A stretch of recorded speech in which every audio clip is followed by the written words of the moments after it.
It's something I guess you don't really consider when you first sign up. You don't think, oh, I'm going to get 50 games or 100 games or whatever it is, but it's nice to be recognised, and I guess you notice how short a season the Super Six is.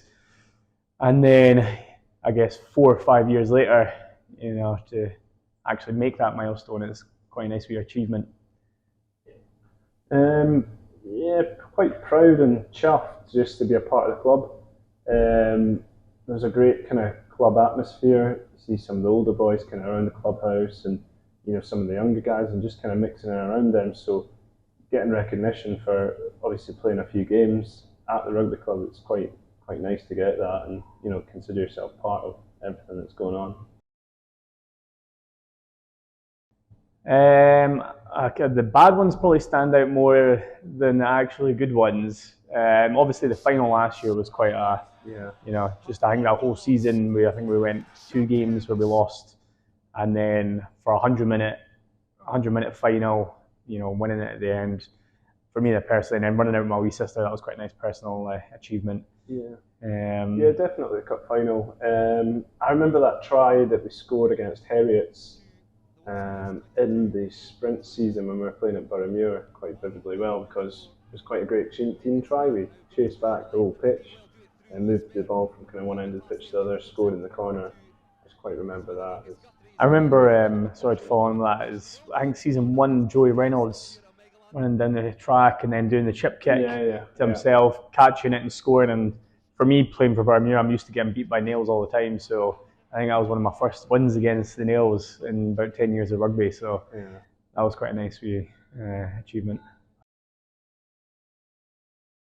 Yeah, it's funny, kind of when the Super Six first came together, it was just a group of players playing in this thing, try to obviously do as best as they can. And then, throughout that time, there's been kind of a core squad within Watsonians in the Super Six. And we've just kind of taken it on throughout the years. And, personally, you just gain more experience through playing more games. And then, you try and help out the younger lads who are coming through, explain to them some things. And, just, I guess, pass on knowledge that you've had and gained from older players that you've played with in the past. I think I was just following on from that as well. It's just because it is the same teams, and you're going to the same venues, you're kind of used to the pressures that you're going to be facing. Like, we know what it's like when you go down to Millbury. You know the challenges that you're going to face at the Green Yards, and same at Golden Acre. So I guess having played for 4 years, 5 years, you do kind of, as you said, you learn to deal with the pressures. The younger guys, is definitely a younger team this year.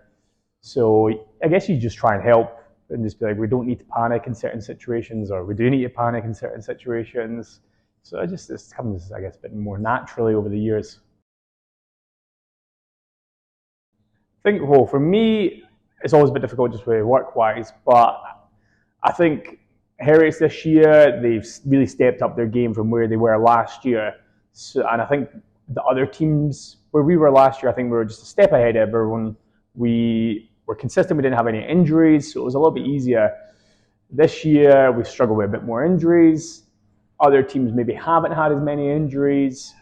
And I think just the standard across the board is all probably stepped up as well. The 20s, the futures guys, although they've been getting beat, they've actually put in really good performances. And then it's also added an extra 2 games to our season, so it just drags it out a little bit longer. Yeah, I think we've got a younger squad as well, so we've had a few guys who have left us, moved on, kind of where they're playing. So we've just got younger guys who, maybe perhaps would have been training with us or not quite in the team previously, but some of them have stepped up massively and taken on that task of playing, and being a permanent part within our team. But I think, we've got a few younger guys who will come on and they'll develop, but that's all just part of the kind of development within it.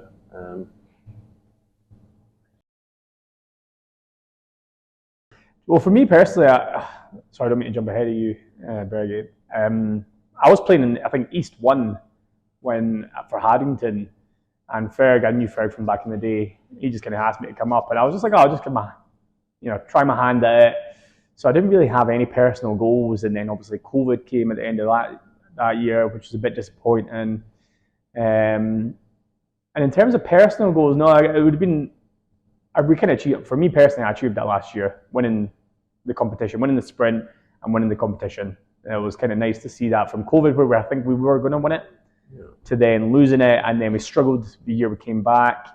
Ayr, I think, had a really good season. We had a lot of injuries, and then for kind of that 4 years of building to come to a peak, if you will, and win the sprint and the final.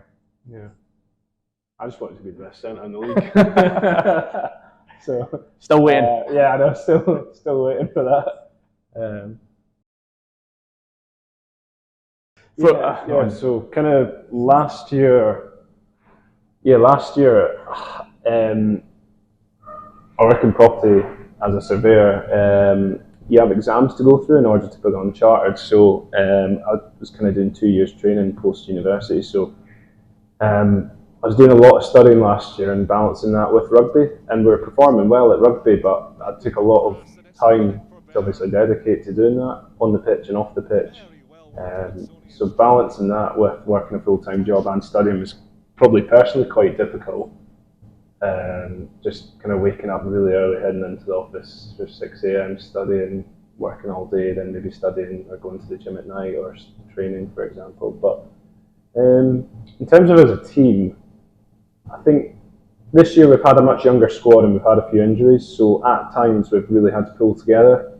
But again, as part of the experience, and as I said, some of the younger guys have definitely stepped up and improved off the back of that. So I'm just kind of looking forward to seeing some of the younger guys keep that momentum going in terms of the improvement.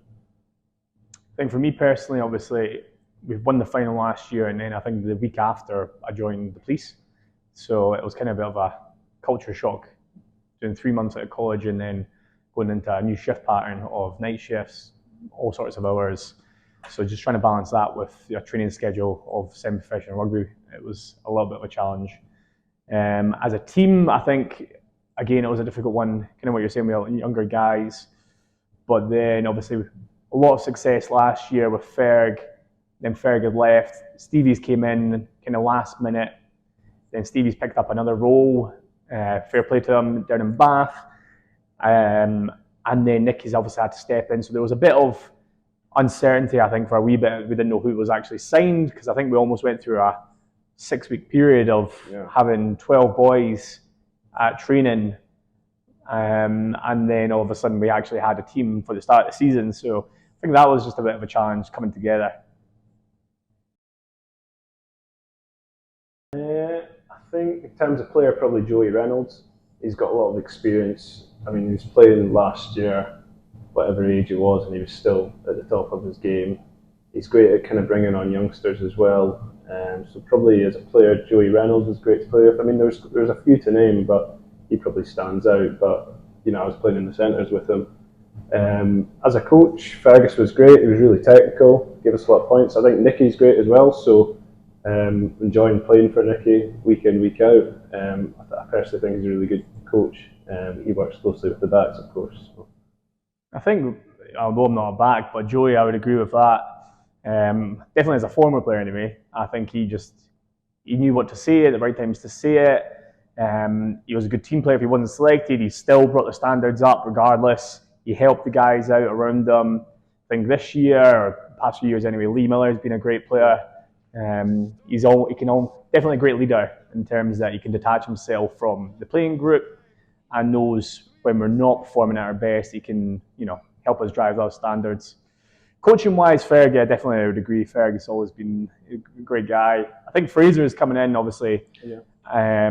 You don't really deal with him too much as a back, but in the forwards, I think it's good because he's still just at the end of his playing career. He knows what it's like. He knows some of the crap that we go through, but he's obviously still trying to bring his knowledge to the game, and I think he's been pretty good in terms of just bringing an extra bit of detail and knowledge around certain parts around the game. So yeah, I'm quite happy with how he's given.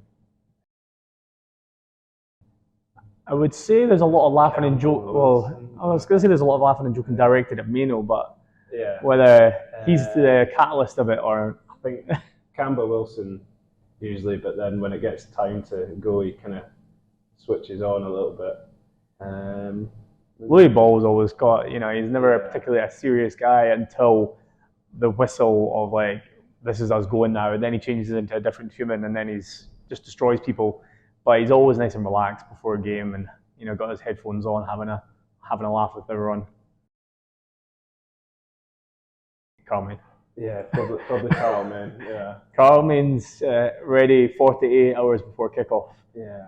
Doing his pre-match analysis, and then he's always first on the post-match analysis as to why the stat man's wrong. Yeah, it's usually on his Instagram first.